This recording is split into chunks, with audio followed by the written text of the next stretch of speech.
Minkejja li fl-aħħar jiem wieħed mill-boilers tal-estensjoni ġdida tal-powerstation f'Delimara żviluppat lu ħsara, l-Enemalta żammet skit assolut u tkellmet biss l-għada li dan il-każ kien żvelat fil-Parlament mid-deputat Laburista Joe Mizzi. L-erba' wara nofsinhar l-Enemalta kkonfermat din il-ħsara fi proġett li mhux biss huwa imdawwar minn kontroversji kbar iżda li sewa wkoll il-pajjiż mal-165 miljun euro. F'kummenti l-L News Joe Mizzi sahaq li huwa qajjem il-każ fil-Parlament biex dak li qed isir mhux kif suppost jieqaf.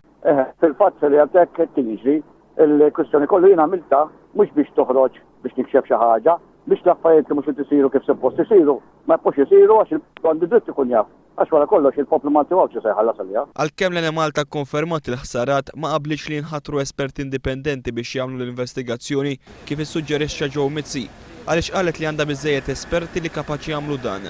Madankollu d-deputat Laburista Joe Mizzi jgħid li hemm bżonn ta' esperti indipendenti għaliex meta l-Enemalta se taċċetta responsabilità tal-impjant, il-problemi li jinqalgħu wara se jħallas għalihom il-poplu Malti wawċi. Jekk once li joħroġ ċertifikat aħna l-Enemalta taċċettah, mela allura sa problem ta' wara se jiġu ikollu jħallasilhom l-Enemalta indirettament il-poplu. Allura mhux aċċettabbli li jkun hemm xi ħadd li indirettament ikollu konflitt ta' interess. Allura jibdu kun xi ħadd indipendenti li jagħmel dan joħroġ dan iċ-ċertifikat u li jara li saru kif isiru. Mizzi jisħaq li trid tintrefa' r-responsabilità ta' dak li qed isir, inkluż responsabilità politika. Qed nagħmilha ċara jien ukoll biex ħadd ma jgħid li ma kienx jaf.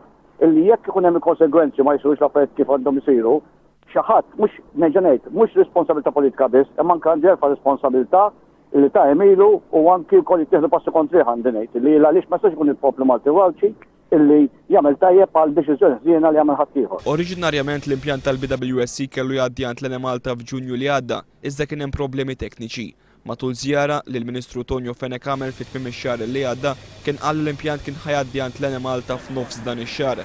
Sa sena ilu, il-BWSC kienet diġà tħallset is-somma ta' 152 miljun euro mingħajr il-VAT u kien jonqos titħallas biss 13 miljun euro.